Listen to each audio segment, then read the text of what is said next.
परसों रात को मैं हॉस्पिटल गया हुआ था, तो मेरे पास कॉल आया। मेरे साथ ही रहता है एक लड़का, जिसको भी ऐसे इस घटना का कुछ भी नहीं पता था। वो अपनी शॉप से आ रखा था पेट्रोल पंप की तरफ, तो उसका कॉल आया था कि 2 सवारी छोड़नी है सुजानगढ़। तो मैं बोला ठीक है, छोड़ दूंगा।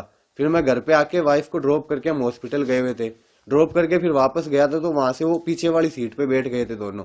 और जिसका कॉल आया था और एक लड़का और साथ में था जो मेरे साथ ही रहता है, वो एक लड़का पीछे बैठ गया और आगे की तरफ एक लड़का बैठ गया। उनको मैं बोला आप दोनों चल लो, नाइट का टाइम है, 2 लड़कों को छोड़ना है, आपने फोन किया तो साथ में सेफ्टी रहेगी, नाइट का टाइम है।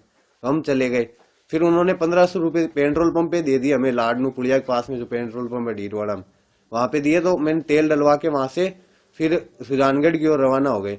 तो रास्ते में वो बोल रहे कि हमें कभी चूरू छोड़ दो, सालासर छोड़ दो, हिसार छोड़ दो। तो मैं बोला भैया आपको एक बार बता दो जाना कहाँ है। तो बोला हिसार छोड़ दो। तो मैं बोला हिसार के ज्यादा पैसे लगते हैं। तो बोला 10 15 20 हजार लग जाए, हमें कोई दिक्कत नहीं है, आप छोड़ दो। तो मैं बोला भैया हमारे घर वाले अलाउ नहीं करते 10 बजे के बाद में। तो उनको फिर वो बोले ठीक है सुजानगढ़ की तरफ चलो, वहां से कोई साधन देखते हैं। मैं बोला भैया आप ट्रेन में चले जाओ। तो बोला हम ट्रेन में नहीं जाएंगे, हम आराम से जाएंगे बस में या टैक्सी में। तो फिर उनको एक बस दिख गई सुजानगढ़ बस स्टैंड पे, दिल्ली नोखा लिखा हुआ था उस पे।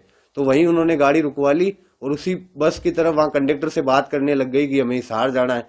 तो उनको वो बोला कि हिसार तो नहीं जाएंगे। तो फिर वो धारोड़ा की ऐसी कुछ बात करने लग गए। ऐसी कोई आवाज भी नहीं होने दिया, उन लोगों ने भी आराम से बात कर रहे थे। और वो हरियाणवी लैंग्वेज में बोल रहे थे। मैं पूछ भी रहा था कि आप इधर क्यों आए हो, एकदम नॉर्मली फ्रेंडली बात करते हुए जा रहे थे। फिर थोड़ी देर बात किए, फिर वो चुपचाप बैठ गए। तो फिर हम भी नॉर्मल होके फिर गाड़ी चलाने लग गए। और जैसे ही मतलब लाडनू के पास आने लग गए, तो बार बार में बोल रहे थे कभी सालासर, कभी सुजानगढ़, कभी हिसार, कभी चूरू, ऐसे बोल रहे थे। तो फिर हमने वहीं सुजानगढ़ में ड्रॉप कर दिया था उनको। मैं रात को आया था, लेट आ गया, 11:30 हो गए थे आते आते।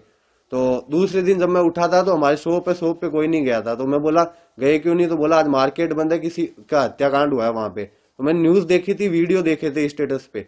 तो स्टेटस को जैसे जूम किया ना, तो मुझे लगा कि ये तो रात वाले लड़के हैं जिनको ड्रॉप किया था।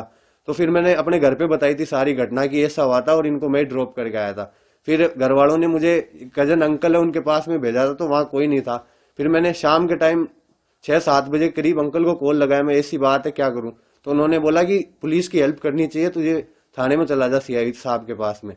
तो मैं वहां जाके सीआई साहब को पूरी घटना बताई थी। क्योंकि मैं जब जा रहा था तो मेरे जो दोस्त था जिसने कॉल किया था वो रास्ते में मिल गया था मुझे।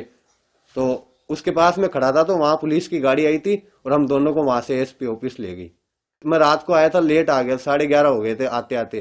तो दूसरे दिन जब मैं उठा था तो हमारे शॉप पे कोई नहीं गया था। तो मैं बोला गए क्यों नहीं। तो बोला आज मार्केट बंद है, किसी का हत्याकांड हुआ है वहां पे। तो मैंने न्यूज देखी थी, वीडियो देखे थे स्टेटस पे। तो स्टेटस को जैसे जूम किया ना, तो मुझे लगा कि ये तो रात वाले लड़के हैं जिनको ड्रॉप किया था।